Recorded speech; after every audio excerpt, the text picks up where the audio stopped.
Gosh darn it. You can hear me. Yes. Good. Trying to get this light so that I don't look like I'm sitting in the dark here. Sorry about that. Hello. Thank you for telling me you can hear me. Hey guys. Hello everyone. Hey Dominic, Terry. Hello Amanda. Good to see you guys. It's amazing. I'm actually on time tonight, which never happens, right? Never ever on time.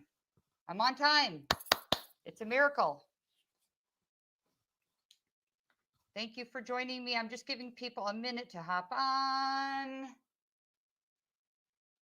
Hello, hello. I know there's a little bit of a delay. I've been informed, so people sometimes say you're a little delayed. So just giving people time to hop on screen with me real quick.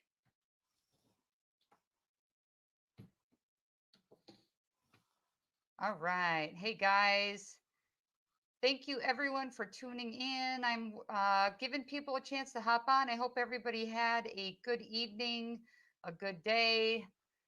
There's something just weird in the world for me right now. It just feels like everything is always off kilter. Nothing seems easy right now in life. It's like you go to the store and everything's sold out, and then you go someplace and there's like long lines, and it's the whole world just feels like it's weird right now to me. So I'm hoping we'll be back to a normal soon, hopefully.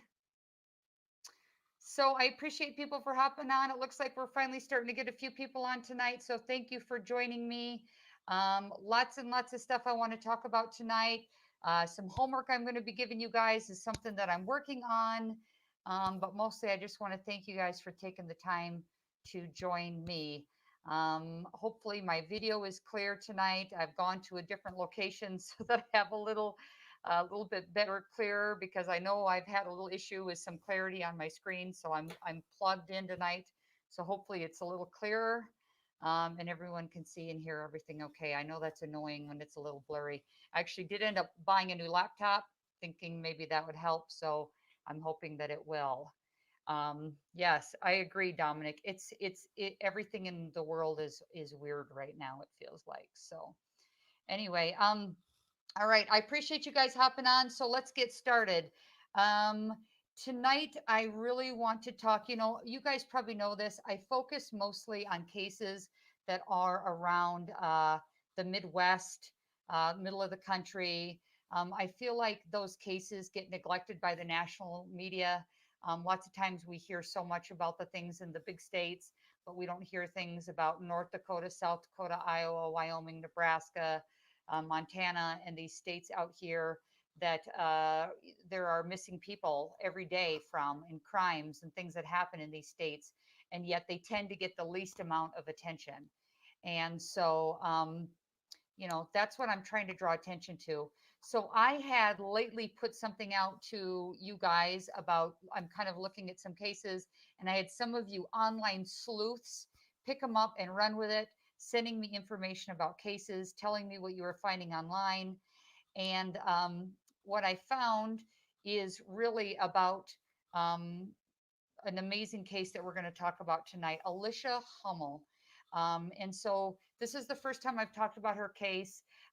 Alicia lived in Sioux City, Iowa, but actually disappeared from Myron Grove, South Dakota. So for those of you that don't know the area, they're close to each other. Sioux City is just barely on the border of Iowa. There's actually, Sioux City actually is in South Dakota and in Iowa because it borders.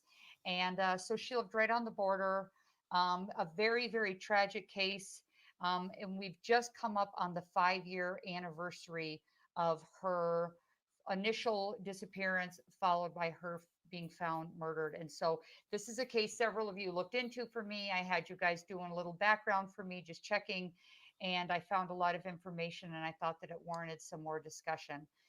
So thank you for hopping on. So tonight I am so honored to have Alicia's best friend, Bethany, joining us tonight to talk a little bit about Alicia. And so I'm going to bring Bethany on. Hello, Bethany. Thank you for joining us. Thank you for having me. Appreciate you joining us tonight. Miss Bethany is with child and not always feeling so good. So I'm extra appreciative of her coming on and joining us tonight. I've been down that road with the pregnancy sickness and all that stuff once upon a time. But you're feeling okay tonight. I'm feeling okay. We're Okay. on the upward swing, hopefully. You're in the upward swing. Okay, good. Well, all the mamas out there that have been pregnant know how that feels. So you have our deepest empathy. It's always worth it though to have that beautiful baby. So tell me, Bethany, a little bit. How did you and Alicia initially meet each other? So Alicia is actually a year and a half older than I am. And so I met Alicia through her sister Erica. And Erica and I are in the same, we're in the same grade. And we met in high school, and we were very close throughout our freshman year of high school. And so I would go over to Alicia and Erica's house where they were lived with their grandparents, and we'd have slumber parties. And at that point in time, Alicia and Erica like were polar opposites, and I didn't see much of Alicia until I was over there more often, and I actually moved from Sioux City. I went to Sioux City East with them until my sophomore year. In the middle of my sophomore year, my parents up and moved me to Elk Point, South Dakota, where I went from a class of, 500 to a class of 45. So it was a bit of a culture shock, but I still kept close to those friends in Sioux City, and I did a lot in Sioux City. So um, it was through that I got closer to Alicia because when I was in Elk Point, that's how I met her husband, Tony. And so I went to school with Tony. He was a grade ahead of me, as was Alicia. And as Tony and Alicia kind of got together and got moving in their relationship, my relationship with Alicia grew because she was up in Elk Point a lot more often. And Eric and I, we were close, but I wouldn't say we were as close anymore. It's just kind of like I moved from one sister to the other sister. And then our relationship just continued to grow. My freshman year of college, she was at SDSU, and I decided to go across the state to Black Hills State, but we kept in contact. And then my sophomore year of college, which had been her junior, I moved back closer to home and went to SDSU with her. And so that again kind of solidified that relationship. I was around her a whole lot more. I was around her and Tony because at that point they were living together. She went to the Air Force at that point in time. She went to basic training, and took a semester off to go to basic training, and I was there through that.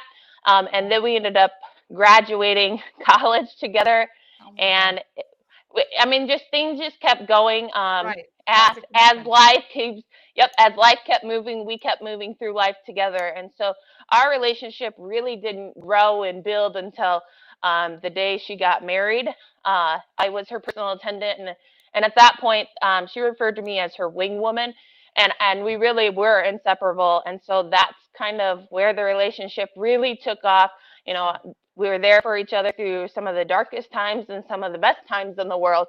And that's really why I continue to do what I'm doing, is because I look at it as if I was her wing woman, I still have that You are still duty. you are still her Yep, wingman. Yes, that's yep. good. So That so so you knew Tony, her husband, as well as you knew her. You knew them sort of equally. You knew him very well. You knew her very well. Okay. right. How did you Yep. feel about the two of them getting together? I would say at first it was awkward, but I was glad that he wasn't after me anymore. So Okay. it was Okay. good. Um, Okay. He left you uh, first, and then he went for your friend. Come on now. it's a small town, a small town. Oh, okay. Um, Okay. um, it was okay. They had their issues, as most couples do. But when you're with someone for over 10 years, I think you get to a spot where you just feel like the next best step is to get married, and that's what you're supposed to do. And I feel true heartedly that's where they felt their relationship was going. I believe with every soul in my being, Alicia loved Tony to the depths of her bones. She loved Tony till the day she died. I mean, So I how will go long to my grave with that. were they married before, because there was a divorce. They had filed for divorce So from each that other. they had never filed for divorce. Well, they had um, not filed for divorce. Okay. I'm no. sorry about that. So That was they, that's right. They have, so Tony and Alicia had separated. Alicia, Tony had a bunch of lies going on. The thing I like to say is Tony was married to everything but Alicia. And I'm not trying to be mean about that. Um, Things in life for Tony just kind of all became more important than his marriage. And when your marriage is in shambles, you tend to do other things. And Alicia tried everything she could to prove that she could be the wife Tony needed. So she went to the Air Force, and his mother was in the Air Force, and then she wanted to go be a nurse because that's what his mom did. And then Tony was So part of roller derby, so she would go to that.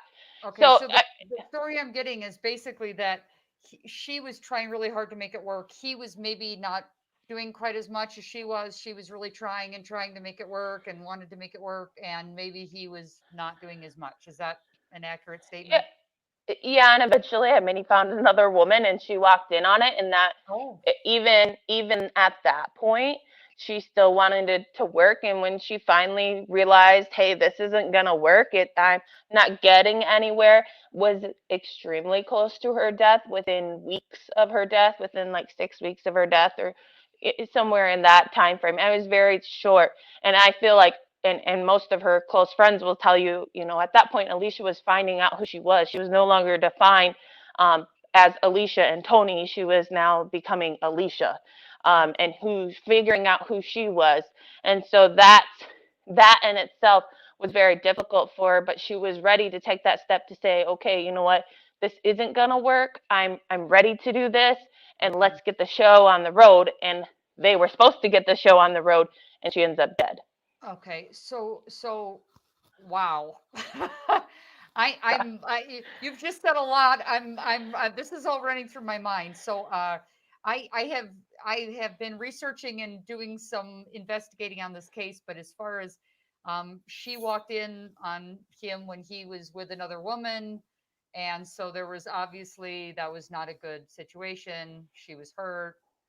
Was there Right. some type of an altercation that occurred when that happened? I mean, was there something that happened at that point, or Um, So Alicia's never been a confrontational person. I mean, she wouldn't hurt a fly. That's just okay, not the type of person she was.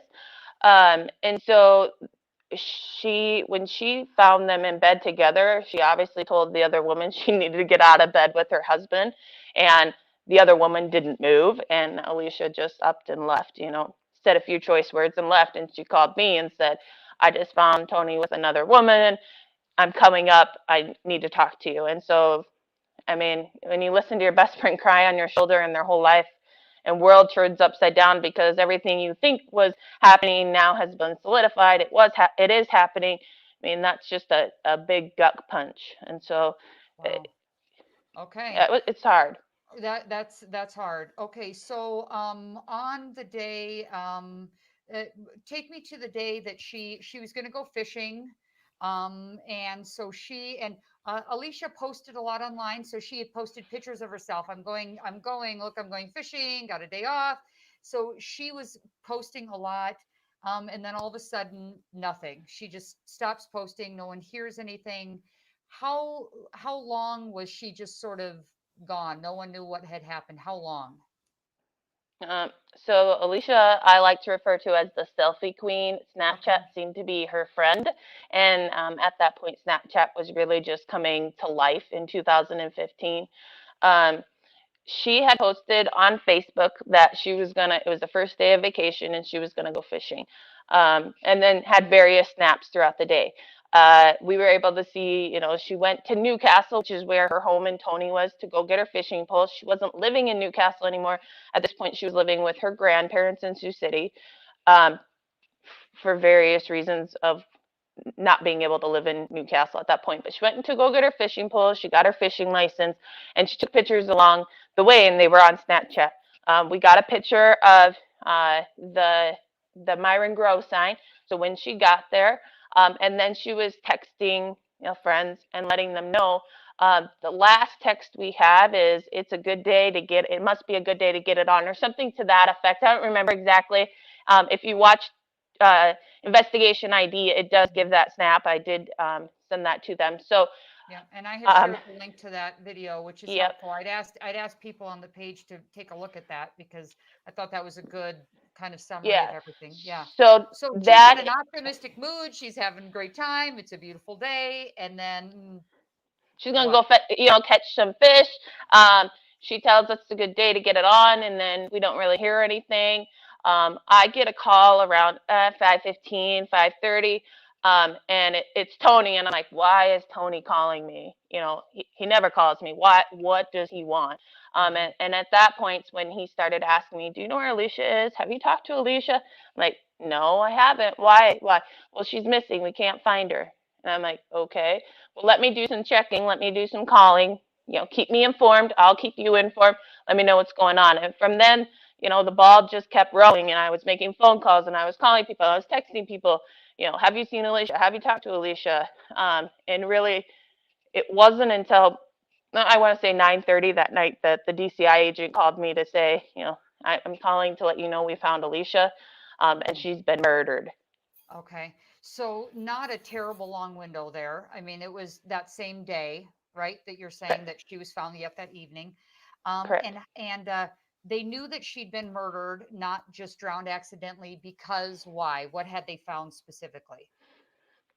So Alicia, it's very brutal. It's very graphic. Um, they bashed her head in. She had, blunt force trauma, and they slit her neck. She had an incision wound across her neck, and then she was put in the water, um, into the river. Uh, the way she died was asphyxiation due to drowning, but the contributing factors were the fact that she had the blunt force trauma to the head, and her neck was slit. I've asked, Oh my. is the neck like, was that, would that have killed her? Was it that deep? It didn't hit an artery. It wasn't super deep, but it was enough to, we didn't see her neck at her. She had an open casket. Her neck was not shown, um, her You head know, was down with a scarf. I, I'm going to go there just because you're being very graphic, you're being very specific. I know this is tough stuff to talk about, but were there signs of sexual assault or rape or anything that indicated something of that nature? No, No. we're told that no, we have been told by the sheriff's office in DCI that there was not enough time. That there wasn't enough time to do that. I mean, they barely had enough time to kill her. So you're talking just a little window of opportunity, and that's when it happened. From when that last text came in to when this the groundskeeper found her, it is like a 30-minute window. It's very A, small. a 30-minute window. Okay. Wow. So, when you think about Alicia and the type of personality she had, let's say that somebody kind of comes up on her quickly and maybe tries to talk to her. Would you think she would be the type that would be friendly and try to help someone? Would she be standoffish? How do you think that she would respond to someone maybe that she doesn't know that approaches her? Uh, that's hard to say. Yeah, I think Alicia thought the best of people. I think she always thought the best of people. I don't think she thought someone was going to kill her. I don't think that, but I also don't think that this was someone that she saw coming. I want to believe that this was a surprise attack. She didn't know what was happening, came from behind, or however. I don't want to have the graphics in my mind to think that she saw what was going on and everything else. I want to believe that she didn't see it coming, and she fought the best she could at the time. But like I said, at least she didn't hurt a fly. So, uh, Okay. at the same time, I also have to believe maybe that cell phone of hers got her in trouble. Unfortunately, saw Okay. something you weren't supposed to see. Those are all things Okay. that go through my mind as a friend. And when you say saw something she wasn't supposed to see, you worry that she maybe what took a picture of something or caught something on camera. And what would that Right. something be? What would be an example of that? I don't know. I mean, I've thought, well, maybe two people having sex. That's not really something that happens in broad daylight all the time. It was was it a drug deal? Was it drugs involved? Those are all things that kind of go through my mind. I don't want to believe I know the person that did this. I Right. truly don't want to think I know who did this, because if Alicia knew who did this, the reality is I probably know who did this. And what helps me sleep at night is believing that she didn't know the person. Right, that that's a stranger. So obviously, when you look at these kind of cases, they look at a spouse first. And you Right. have shared a story tonight, that there was infidelity, there was a bad marriage. I mean, this seems like some of the stuff that you often see, when someone ends up dead. And so we have Tony, the spouse. Has Tony been questioned? What do the police say about Tony? So very early, I knew Tony was questioned day one. He kind of went quiet on me. Uh, I knew he wasn't in town.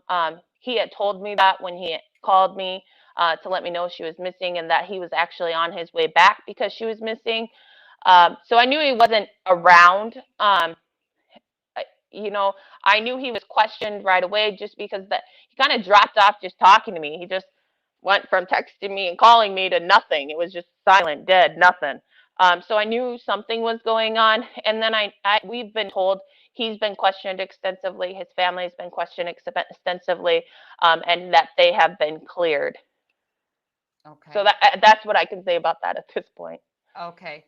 I would think, small town people talk. I would guess that there's probably been some small town rumors, some gossip, and some discussion about this topic. Am I correct? That yes. Yeah, Yeah. and I think that's in any case you have Hmm. gossip, you have, you know, um, beliefs of what happened. I think that's how keep people grief Hmm. is to work through. Oh, well, maybe it was this or is Yeah. this. There are a lot of things that say this doesn't make sense. Why this? Why that? Um, but at the end, it's speculation. It's not a Yeah. cold hard like this is what happened.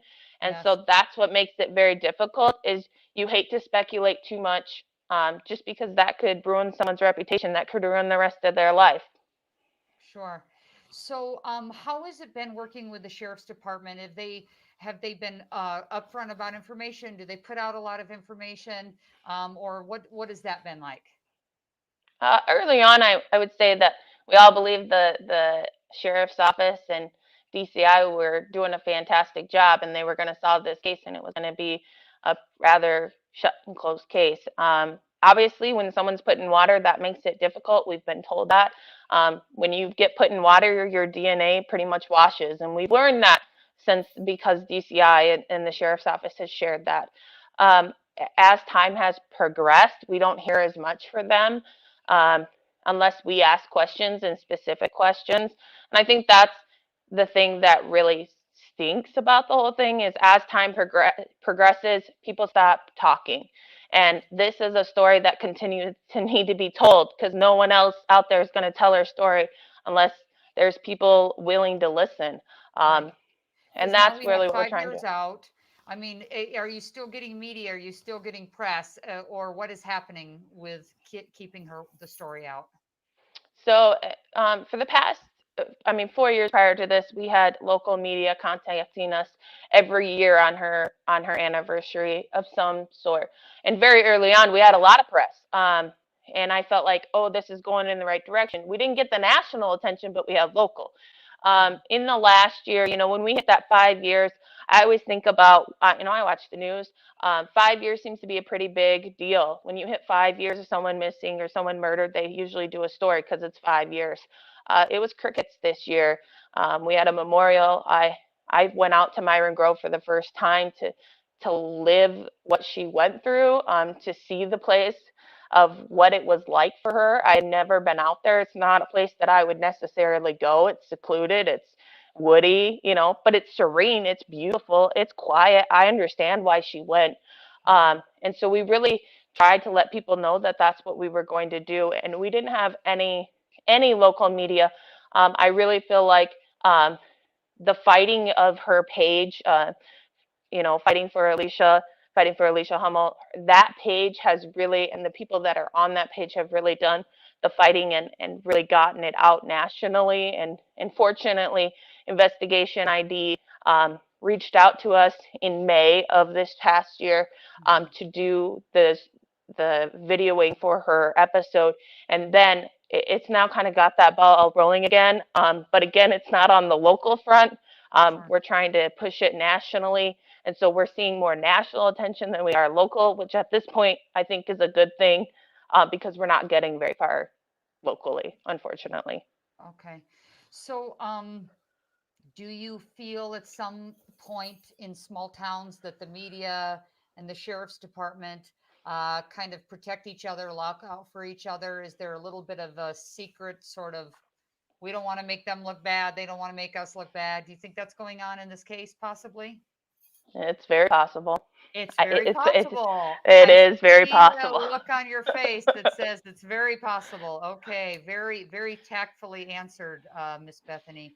Um, what do you know? What is it that people can do to help create pressure? I mean, how we want this to be important. We want this to be looked at. We want news stories. We want people looking, we want this case solved. So, what can people do to create pressure?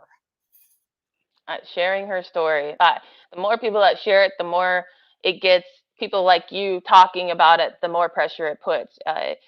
I can't do this alone, unfortunately. I like to think I'm her voice, but I can't fight alone. It's a big fight, and it takes more than one person to fight this fight. And so I really, truly believe it's everyday people. It's the people on your podcast right now. It's the people listening that are asking questions, that are fighting for Alicia, that are reaching out to get people to say, "Hey, what's going on here? Why is this?"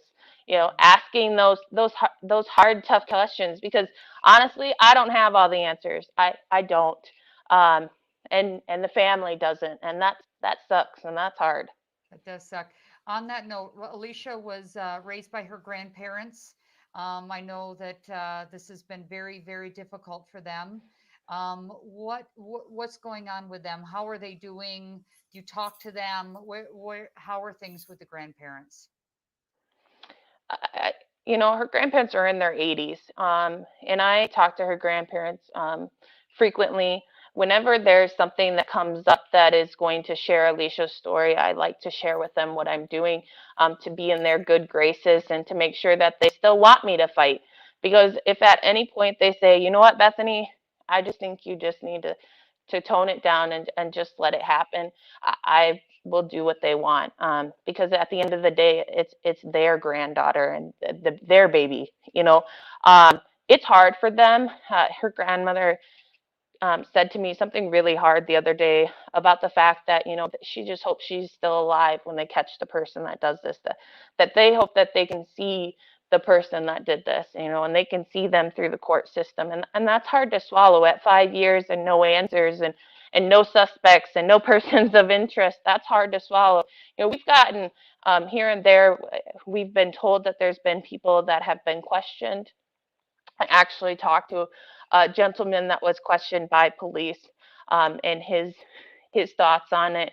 Um, and he was very forthright with me and what happened. And I have to believe, um, that if he really did it, he wouldn't have talked to me about it. I mean, that's Mhm. if you're a person of interest or you're questioned by police numerous times, and then you come and say, you know what, I've been cleared and I didn't do this and I want to help you in this fight. I got to believe that you have good intentions and that you're going to help. Um, Mhm. and Now, so that's just hard. you have talked about that there was an autopsy conducted, correct? Right. Correct. And I see we just had a question asked in our comments. Who was the pathologist? Do you know who the pathologist was that conducted the autopsy? Yes, a pathologist is out of Minnehaha County, Kenneth Snell. Okay. And that that that name rings a bell. Can you shed any more light on that? How is he? What is he known for? Is he connected to another case? I'm trying to think how I know that name. He's connected to a lot of cases in South Dakota, He's as the okay. as the medical examiner. Uh, Okay. I would suggest you look him up on the internet and do an internet search. There's a lot out there, and I'll leave it at that. I don't want to bring too much negative light on there, but just leave it up Okay. to you to do the internet search on it. Okay. You said Kenneth Snell, Snell. Is that correct? Correct. Okay. Okay. Interesting. Well, I have a lot of sort of online sleuths on my page, people that like to sort of look into this stuff. So thank you for that advice. Maybe a few people will want to take a look at that. Um, you had specifically mentioned to me, we are 5 years out and we still don't even know the time of her death. We're still waiting to hear even the most basic information. Why is that basic information not being released? Do you have any idea? Um, so one of the most basic, I mean, we have the death certificate. The death certificate gives her time of death within 30 minutes, and I don't know if we'll ever get like an exact time of death. We've never, the family, I shouldn't say we because it's not me, it's the family, has never been given an autopsy report. They don't know what the autopsy reads. That's not ever been provided to them.